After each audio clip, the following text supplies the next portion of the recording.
Hello, everyone. Welcome to another episode of Culture Calls, dialing into the future, where we discuss everything on culture. Today, we are in conversation with Mr. Chinmay Naik. Chinmay Naik is the director at Mehta and Company. He's a chartered accountant and a certified master in business finance by ICAI. He comes with more than 11 years of experience in assurance and transaction advisory. He was also a part of the assurance and advisory teams of global consulting firms. His transaction advisory roles include financial due diligence, business plan reviews, business valuation, and other transaction support services. His experience spans across industries such as manufacturing, capital goods, automotive startups, and many other industries. And he has served as various category of clients, including privately held businesses, listed companies, private equity, and much more. An absolute delight to have you on our show, Mr. Chinmay.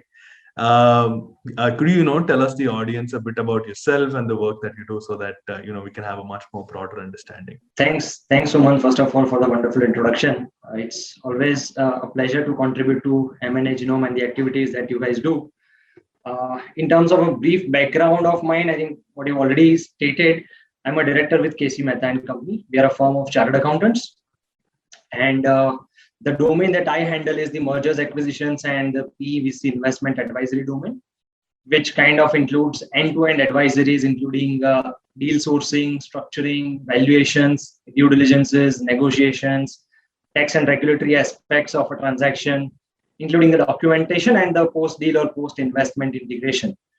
As a part of my team, comprises of chartered accountants, MBAs, company secretaries, and lawyers. We are almost 7 to 8 people on board.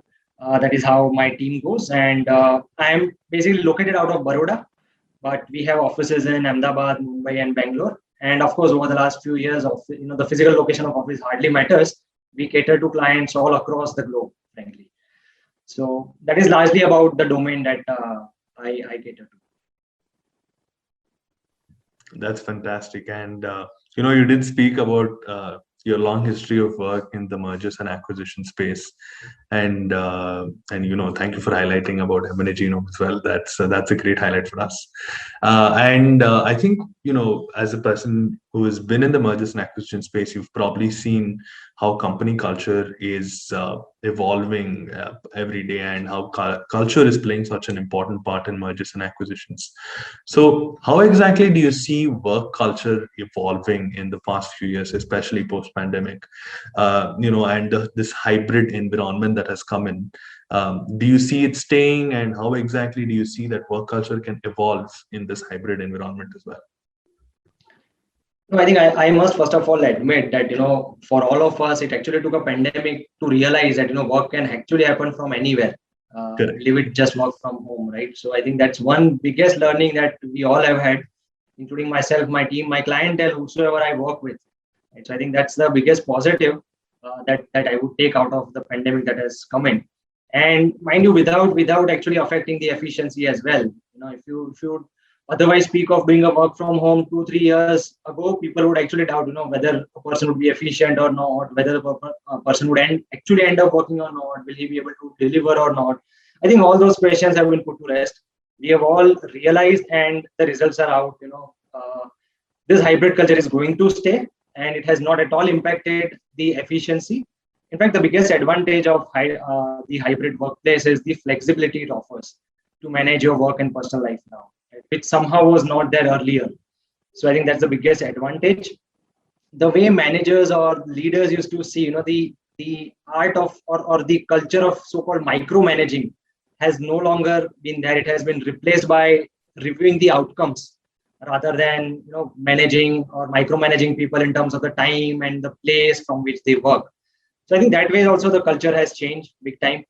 It's no longer, frankly, about the amount of time put in. It's more about the quality of work, the quality of output that is delivered. And frankly, my experience and of what I've seen over the last 2.5 years, it has certainly helped improve the efficiencies as well. One more advantage that I may want to speak of about here is the entire idea around gender diversity and inclusion in larger teams. I think the hybrid work model has actually helped gender diversity, having larger teams, having teams having team members from various genders, including working mothers as well, who are who can now be more flexible about their timing and dealing and catering to the work responsibilities as well. Having said that, but there's always going to be that flip side of not having a fixed set of mind in terms of approaching your work, right? So you may just end up doing work or end up working all day. People would there will ideally be no never ending days sort of a thing. But I think to cater to that, one must set healthier boundaries in terms of your work and personal life. But I really don't see it as a challenge. I think the benefits far outweighs a few challenges that we may face under the hybrid work model. Right. And I completely agree to that. The benefits are a lot, especially working in hybrid. And in a lot of ways, company culture is nowadays being defined by the hybrid work that does exist. And adding up to that itself, Gary Vee is a famous entrepreneur. He always says that company culture is the backbone of every organization. So how true is this when it comes to your organization and your clients that you work with? So how true is company culture? Is it truly the backbone of every company? No, I mean, certainly it is. So, we actually live our culture daily. In fact, it's not just that it appears in one of the deck of our marketing, this thing. So it's not that way. People generally have those vision, mission statements laid out. But I think I am very happy, and I even feel proud in saying that, we at KCM, we live our culture, which is to deal equally. We believe in equality, fairness, absolute freedom in terms of working. We don't mind people making mistakes. We actually want them to make mistakes so far as they are learning from the mistakes and those mistakes are not repeated. We ultimately believe that making mistakes earlier in your career is always better than making mistakes later in your career, right? So I think that with that mindset, we actually live our culture of equality, fairness, and the freedom that we give to our staff whenever they are working. Another differentiating quality which I can speak of my organization is being absolutely patient with your peers and team members, setting realistic goals and expectations. We frankly don't vouch for the so-called rat race. We believe in sustainable growth. Right? It may be a slow growth, but it has to be a sustainable growth. And at the end of the day, like I mentioned, each one of us owns up their work and stands accountable for it. So I think it's kind of a vicious cycle. You trust your people and they'll end up giving you the desired results. Right. And that's amazing. And it's also so nice to see that there is such a vibrant culture that has been, spread out in your organization. And it really is amazing. I just want to, pivot into something that we do always ask our guests, which is, do you really think that, data and technology are, playing a key role in determining organizational culture? Because clearly that, we've already spoken about the hybrid environment and how everything is moving towards a digital life. So do you think data and culture are playing a key role in organizational culture, or even, with the work that you are doing? Certainly. I think someone it does. It absolutely does. In fact, over the last 2.5 years, like I spoke, today meetings means it's either Microsoft Teams or Zoom or WebEx. Right. People hardly think of a physical meeting. Gone are those days when you used to have dial-ins and we used to enter codes, and it used to block our these things, right? So basically, I think that ways technology has really helped. Now, getting onto a Zoom call or a Teams call is just a matter of a few seconds, right, which we hardly used to think of before the pandemic. So that way, certainly technology has helped in terms of the data insights and analysis. And this is again largely to speak about the domain that I work in. And of course, because we are into services sector, for us, what is valued is our people's time. So at the end of the day, the timesheets that they keep, the data insights that we get out of those timesheets, it actually helps us, getting the efficiency tracked, and not just that, now being the HR portals also being online, so your leaves are getting approved online, your payroll is getting done online in real time. So right, gone are those days, when the attendance is to be kept and the follow-ups need to be made. Nothing at all. I think technology has made entire work life, as well as the aspects around your leaves, or maybe around your pay, and the entire HR organizational setup per se, completely seamless. In fact, now your performance evaluations, appraisals, everything has become so much more objective because you have all those data insights, right? You have all these things on your hand, so it's become so much more objective that you don't really have to justify something. Your data or your timesheets, etc., your work speaks for itself, which is there into the system. And again, something to do with technology, where and largely again working seamlessly. When we say, it's like working on a cloud application like Microsoft OneDrive or anything, where people sitting across the globe, team members sitting at different locations, they actually end up working on the same file, same resource, thanks to the cloud applications that we have had.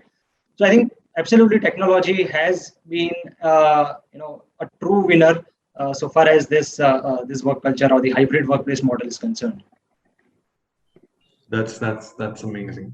And with all the questions that I've asked right now, one thing I've been easily able to identify is that culture is being valued at such a high place right now to determine what exactly are the courses of actions, even at a management level, that every person should be taking. So, we have one final question that we ask to every single one of our guests, which is, what does it take, according to Chinmay Naik, to become an employer of choice? How exactly do you become an employer of choice of the people? What actions does a person take for that? Right. So I think I would start with one simple adage which we generally use.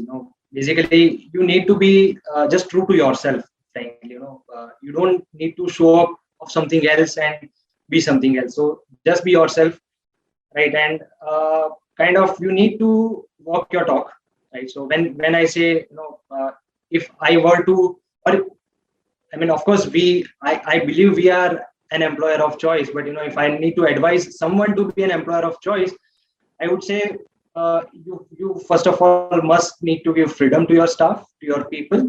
I think that freedom to choose your own path, to take decisions, to make mistakes, and to own it up as well. Right. So I think that's something which is absolutely necessary. Another aspect is to keep your people motivated is uh, by valuing them, or by making them feel that they are valued. Right. So it's important. At the end of the day, we all realize we are in a bigger organizations, but it's important for all of us to know that we are an important piece in the puzzle. We are not a cog in the wheel, but we are a piece in the puzzle. If one piece is missing, the puzzle can go haywire, right? So I think that's how we need to instill that confidence and motivation all throughout. And even more than just the pay, typically, again, how people used to evaluate employers in terms of the pay. I think I would say, more than the pay, what really matters is the quality of work that you are able to offer, right? And the quality of team and the quality of people around, right? Because at the end of the day, it's always a team play, right? No one person can achieve anything in any organization. So I think at the end of the day, even above pay, what really works, and if one really needs to be an employer of choice, I think you should rather work more on the quality of work that you are able to offer, and the quality of team that you are able to build. The work will then follow and the results will come. All right. That was amazing, and I completely agree to that point. Thank you so much for being a part of our podcast, Chinmay. If there's any final words that you'd like to let us know, then we can go ahead. Yeah, I think thanks Sumant again, once again for having me over here, and it's a wonderful initiative that you people have taken in terms of having these calls. It would be really interesting if even I can hear to a lot of other speakers that may come in. Even I would want to learn how things go across different domains, different verticals, how people see culture, what are the challenges that they are seeing. I think this is an absolutely wonderful initiative that you guys have taken, and my all the best to you. And look forward to see you again, maybe on some different topic. All right, all right. Thank you so much, Chinmay, for being a part of this podcast. And hey, everyone, thank you for watching. And if you watched it till the end, make sure you leave a like and leave a comment on what your thoughts on this are. And we will see you again on the next episode.